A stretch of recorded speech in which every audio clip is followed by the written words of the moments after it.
ለምን አይደለም? እንዴት አይደለም? ድምጻችንን መለየት አቅቶ ነው? ቆይ አንተ ሩታ እኔ ድምፅሽን አውቀዋለሁ፣ ድምፅህን አውቀዋለሁ። እኔ እየፎከራችሁ የዋሻችሁ። ሰላም ጤና ይስጥልኝ ወደ የተከበራችሁ ቤተሰቦች። እንግዲህ ቪዲዮ ላይ የተገኘ ሪከርድ እና ፎቶ ሽምጥጥ አድርጎ ክዷል ኤፍሬም ማለት ነው። ሩታ እንኳን መጀመሪያም ከበፊቱም አብርሽ የዳነ ቀን ነበር የደነገጠችው ማለት ነው። ድንጋጤው በጣም ኃይለኛ ነበረ፣ ያስታውቅባት ነበረ። ለምን ዳነ የሚያስመስል ነው የመሰለባት። እና እንግዲህ አንዳንድ ጊዜ እውነት ይቀጥናል እንጂ አይበጠስም እንደሚባለው እንግዲህ ሄርሜላ እውነት ቢኖራት ይመስለኛል ዝም ብላ የምታዳምጣቸው ማለት ነው። እና አንዴ ፎቶውን አምኖ ሪከርድን መሸምጠጥ ማለት እንዴት ነው? ኤፍሬምማ አያምንም ሲጀመር ማለት ነው፣ ያስታውቃል። ምክንያቱም በቀል ላይ ስላለ ማለት ነው። እና አንተ ወንድሜ ስለሆንክ እንትና ሄርሜላ ጓደኛህን ብትሆን ምናምን ብሎ ነገር የሚሰራ ነገር የለም። ገባ? አንድ ሰው አይደለም ሰው እናትና አባቱን ራሱ እየተበቀለ ባለበት ሰዓት አንተ ወንድሜ ስለሆንክ አልበቀልም ምናምን ትላለህ? እንዴታው እንጂ ኤፍሬም። እና ሩታ ደግሞ በጣም በቃ ቶሎ ቶሎ ማውራት ምናምን ነገር ነው የምትፈልገው። ምክንያቱም ውሸት ስለሆነ ውሸትን ለመደበቅ ስለሆነ ነው የምትንቀዠቀዠው። አያችሁ አይደለ? ተራችሁን ጠብቁ።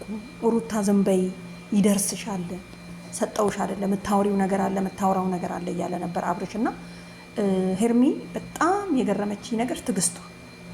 አንድ ሰው ትዕግስት የሚኖረው እውነት ነገር ሲኖረው ነው ብዬ ነው የማስበው፣ እንደኔ ማለት ነው። ገባችሁ አይደለ? በቃ ዝም ብላችሁ ታዳምጣላችሁ፣ የሚሆነውን ታያላችሁ ምናምን። መጨረሻው ላይ ደግሞ እውነት ላይ ስትደርሱ የማ ትክክል እንደሆነ ትረዳላችሁ ማለት ነው። እና ሳስበው አብርሽ ራሱ የተረዳ ነው የመሰለኝ አሁን ሳይሆን፣ እነሱ ሪከርዱን ስለሰጡ ሳይሆን አብርሽ እንዴት ነው የሩታን ድምፅ የማያውቀው? የሚስቱን የልጁን እናት እንዴት ነው የወንድሙን የኤፍሬምን እንዴት ነው አብረው ጭቃ አብኩተው ያደገውን ሰው ልጅ የማያውቀው ድምፁን? ስለዚህ የኛ አይደለም ቴክኖሎጂ በአሁኑ ሰዓት አድጓል፣ አቀናብረው ነው። ኖ እንደዚህ አይነት ነገርማ ሽምጥጥ የእውነት ነገር አይሰራም። ግን እኛም ድምፁን ሰምተን መፍረድ አለብን። እንግዲህ ሄርሚ ምንድን ያለችው ተሳክቶልናል፣ ያደረግነው ነገር ተሳክቶልናል። ሲቀጥል ደግሞ ኤፍሬም እቤት መጥቶ እንደ ነገ አብርሽ ሊታመም እንደ ነገ ሊፈዝ ብላለች። እንግዲህ እንደ ዛሬ ሰራንልሽ። አያችሁ አይደለም? ቂም እንደሆነና ቂም ይዞ እንደሆነ ያስታውቅበታል ማለት ነው፣ በቀል እንደሆነ። እና ሄርሜላን ስለጠመደ ነው። ያው የወዳት ነው ታውቃላችሁ አይደለም? እና ቃላችሁ ነው። እና የወንድሙን እኮ ቺክ ልሳምሽ ያለ ጀግና ነው። ለማንኛውም ቤተሰብ ማለት ነው። እና እውነት ያለው ሄርሚ ጋ ነው። አብርሽ ከሄርሚ ጋ እንደሚኖር አትጠራጠሩ። ምክንያቱም አቀናብረው ይዘው የመጡ አይመስለኝም። ሄርሜላ አቀናብራ ይዛ በመጣ ኖሮ ፊት ትል ነበረ።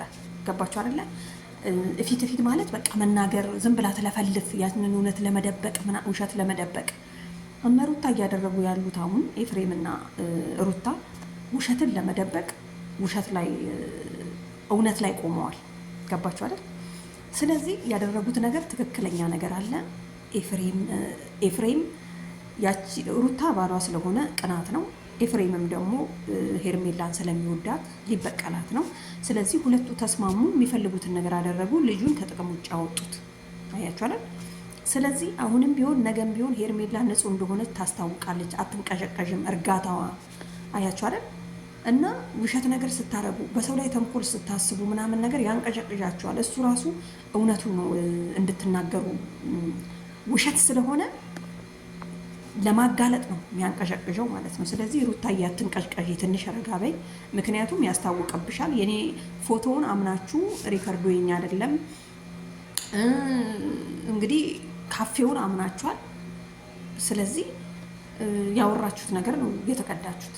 በቃ ምንም እኮ ጥርጥር የለውም። ቦይስ የተላላካችሁትን እኮ ከሁለት አንዳችሁ ናችሁ፣ አንዳችሁ ለአንዳችሁ የላካችሁት። ስለዚህ ማለት ነው ተሳካለሽም አልተሳካለሽም ዋናው አብርሽ መዳኑ ነው። አብርሽ እንግዲህ አሁን ወጥሮ ማጣራት ላይ ይዟል። እርግጠኛ ነኝ እንግዲህ ውጤት ላይ ይደርሳል ብዬ አስባለሁ። ውጤቱም ደግሞ ሄርሜላ ናት፣ አትጠራጠሩ። ምክንያቱም ሄርሚ ደግሞ ማለት ነው አሁን በዚህን ሰዓት የምነግርሽ ነገር እንደው አብርሽ ድን ያለው እኔ በቃ የልጄን እናት ነው የምፈልገው፣ ወደ ሩታ ነው የሚሄደው ብሎ ከሄደ በኋላ ቢመለስ እንኳን እንዳትቀበይ። ምን አንቺ የማንም ትራፊ ተቀባይ ነሽ እንዴ? አትቀበይ። ያኔ ደግሞ ወጠረ ብለሽ ኮስተር ብለሽ አልፈልግም እዛው ሂድ በይው። አሁን እኮ ሩታ እየተለማመጠች ነው። የትም ዞሮ ሲመጣ ትቀበላለች ማለት ነው። ሩታዬ ደግሞ እንዲህ አይነት ነገር አይልመድብሽ፣ ጥሩ አይደለም። ምክንያቱም እዛው የለመድክ ብለሽ እንደውም እግሩን ነው መስበር ያለብሽ። እኔ ጋ ነው ብለሽ እየጎተትሽ ወደ ቤት ከምትወስጂው ማለት ነው። ለማንኛውም ቤተሰብ እንግዲህ ያው የእነ አብርሽ ጉዳይ በጣም ቲክቶከሩን ሁሉ እያጨናነቀ ነው የሚገኘው። በቃ ላይቭ ላይ ምናምን ነገር ሲያወሩ ስለነሱ ነው ምናምን እና እድገታችሁ እየታያቸው ነው ለማለት ነው። አያችኋል? እድገታችሁ እየታያቸው ነው። ህዝቡና እናንተ በርቱ። ምክንያቱም ያው ሰው ከእምነት ጋር እያያያዘው ነው። ግን እኮ የእምነቱ ጉዳይ ከቆየ ትንሽ ሰንበት ብሏል እና ያው እንግዲህ እስር ቤትም ከሆናችሁ እንግዲህ እኛ የመዳም ቅመሞች አዋተልከንም ቢሆን እናስለቀቃችኋለን እንጂ እንዲማ አንላቀቅም ማለት ነው።